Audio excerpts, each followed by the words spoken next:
Prepare-se, uma revelação chocante abala o Congresso. Janones acusa Nicolas Ferreira de votar pelo aumento da conta de luz. Janones, ao contrário do que acusa, votou pela derrubada desses vetos. Enquanto isso, Nicolas Ferreira, para proteger seu bolso, votou para mantê-los. Quem realmente está do lado do povo? O que isso significa para o cidadão comum? A política de poder entre o PT e PL demonstram que interesses pessoais prevalecem sobre o bem-estar do povo. Nicolas Ferreira está sendo alvo de uma campanha de desgaste.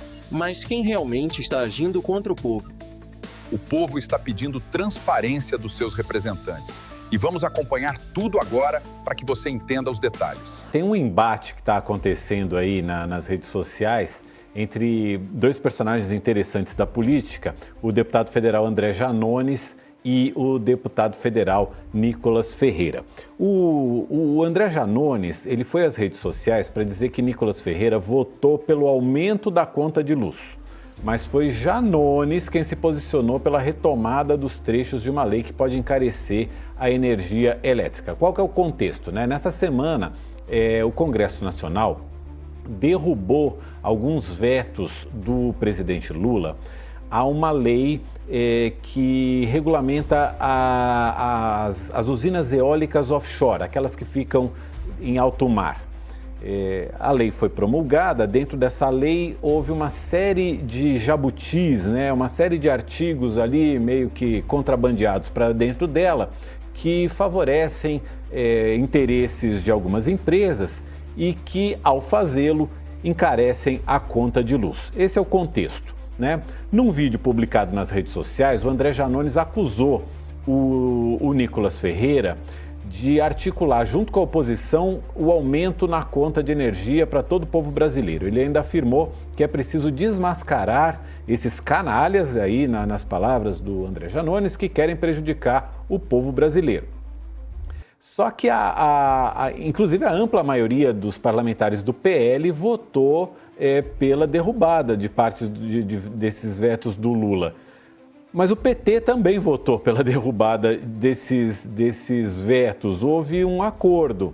E nas publicações feitas por lideranças e influenciadores de esquerda, né, o Nicolas Ferreira é apontado como responsável por liderar ali no PL uma articulação para permitir esse aumento na conta de luz. Mas o Nicolas Ferreira disse que isso é um plano para desgastá-lo. Ele falou, claro que eu não votei para poder aumentar sua conta de luz. Quem tem prova disso? Nenhuma, porque eu fiz exatamente o contrário. Eu votei a favor do veto do Lula, que tem várias provas aí, inclusive desse voto. E o André Janones disse que votou pela derrubada do veto. Quer dizer, olha a confusão, né? O Janones dizendo que o Nicolas articulou o aumento da conta de luz, mas foi o Janones que votou para derrubar o veto. O Nicolas Ferreira votou para manter o veto, que, nesse caso, votou com o presidente, né, em última instância. Quer dizer, olha a confusão para a gente poder entender um pouco dessa movimentação que também se dá nas redes sociais. Professor Paulo, André Janones e Nicolas Ferreira são herdeiros políticos aí, um do grupo petista, outro do grupo bolsonarista, né? Um da esquerda mais ligado ao petismo, outro da esquerda mais ligada, da direita mais ligado ao bolsonarismo. E se usam muito, né? Os dois usam muito as redes sociais para se manifestar. Mas olha a confusão que isso acaba provocando. Nem a gente que acompanha esses fatos no dia a dia, a gente precisa fazer um desenho para saber, não, mas votou contra o veto, precisa votar a favor, mas o veto é pelo aumento da conta. Quer dizer, para o eleitor normal, que está precisando, está cuidando do dia a dia ali, que está vendendo o almoço para comprar o jantar, é só confusão que fica, né, professor Paulo? É só confusão porque uma coisa precisa ser entendida para a gente entender como funciona o Congresso brasileiro, né? Quer dizer, existe uma lógica interna do Congresso que não é a lógica da briga política pública, a briga política de redes sociais. Quer dizer, se você, por exemplo, conversa com alguém que trabalha no Congresso, um assessor parlamentar, você vai ver, por exemplo, que a coisa mais comum é que um deputado do PT e um deputado do PL eventualmente entrem para um gabinete e conversem para acertar a votação de alguma pauta.